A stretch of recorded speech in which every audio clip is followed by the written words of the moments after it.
જ્યારે પણ અધર્મ વધે છે ત્યારે ઈશ્વર કંઈક રચના કરે છે, અને જ્યારે ઈશ્વર રચના કરે એમાં કોઈ પણ મિથ્યા ના હોય, કારણ કે ભગવાન ઈશ્વર એ પોતે દરેકની મનોકામના પૂરી કરે છે. ઈશ્વર હંમેશા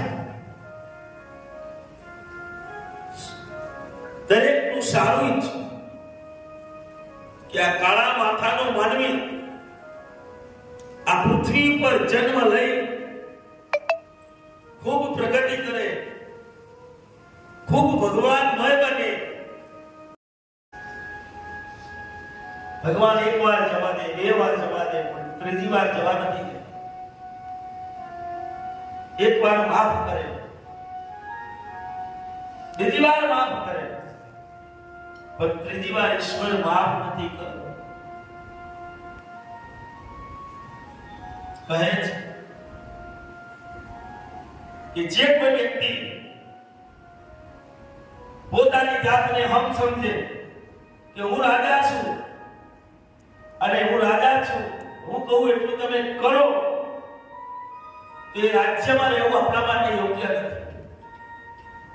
રાજા એટલે શું?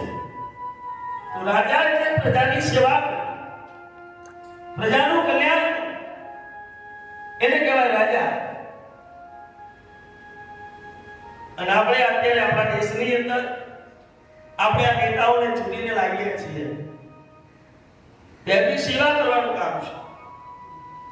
એ લોકોએ આપણી સેવા કરવી જોઈએ. કઈ તકલીફ હોય, કોઈ ગામની અંદર તકલીફ હોય, કોઈ શહેરની અંદર તકલીફ હોય, તો નેતાઓને કામ કરવું પડે. પણ અત્યારના નેતાઓ, અત્યારના રાજાઓ એમનું ભરવાનું ઊંચા નથી આવતા, તો આપણી તો શું સેવા કરે? તો રાજાનું મહત્વ શું? કે પ્રજાની સેવા કરવી, પ્રજાનું કલ્યાણ કરવું, પ્રજાના હિત તરફ જવું.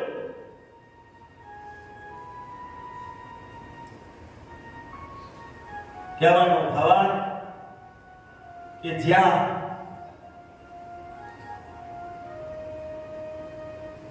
રાજા પોતે જ અભિમાની હોય, રાજા પોતે અહમી હોય, તો એ જગ્યાએ પ્રજાનું પણ કોઈ. અને એને કશ્યપો એ રાજ્ય છોડી બાજુના રાજ્યની અંદર રહેવા માટે આવ્યા. એને કશ્યપો કોઈને ગાંઠે નહીં, કોઈનું સાંભળે નહીં. બધાને એમ જ છે કે અમે જ રાજા, અમે જ ભગવાન, અમે જ રાજા, અમે જ ભગવાન, અમારા સિવાય કોઈની પૂજા કરવાની નહીં, મારા સિવાય કોઈનું આમ નહીં કરવાનું, મારા સિવાય કોઈનું આમ નહીં કરવાનું. પ્રજા ત્રાહીમામ પોકારી ગઈ, વિચાર કરવા લાગી. અને આ બાજુ ઈશ્વરની ઈચ્છા થઈ કે અમારે હવે આ પૃથ્વી પર અવતાર ધારણ કરવો. ત્યારે એ ભગવાન પોતે હિરણ્યકશ્યપુના ત્યાં ભગવાન પ્રહલાદજીનો જન્મ થયો. તો આપણે અહીંયા પ્રહલાદજી મહારાજને પણ એકવાર જય કરી દઈએ. બોલ પ્રહલાદ ભગવાન કી જય. અહીંયા આ બાજુ હિરણ્યકશ્યપુના ત્યાં પ્રહલાદજીનો જન્મ થયો, અને જન્મનાની સાથે એ પોતે ઈશ્વર સ્વરૂપ પણ નાનું બાળક હતા.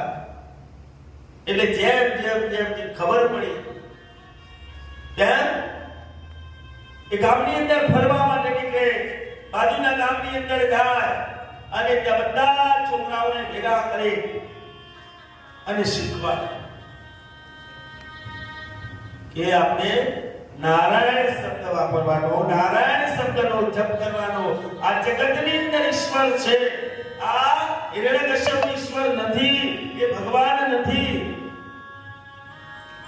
આપણે બધા ખોટા એને માનીએ છીએ કે ના,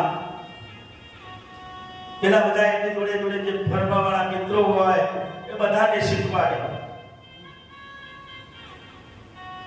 કે આવું બની ન શકે. ના, પહેલાથી જે આપણે કરવાનું, પહેલાથી તો આખા ગામની અંદર દંડેરો પીને બધા છોકરાઓ શીખવાડે.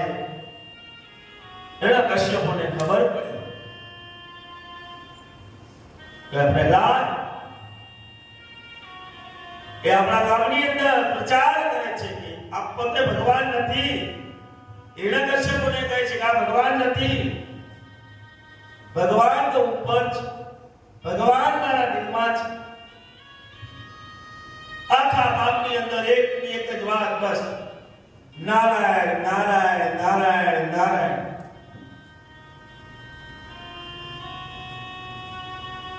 સમય વીતતો ગયો. પ્રહલાદજી ધીમે ધીમે ધીમે ધીમે મોટા થતા જાય છે. પણ હિરણ્યકશ્યપને આ ગમતું નથી, હિરણ્યાક્ષને ગમતું નથી. તો હવે શું કરું? આને રાજ બહાર કાઢી મૂકો, આનું પતન કરી દો, આને મારી નાખો, નકર આ પૃથ્વી પર આપણને જીવવા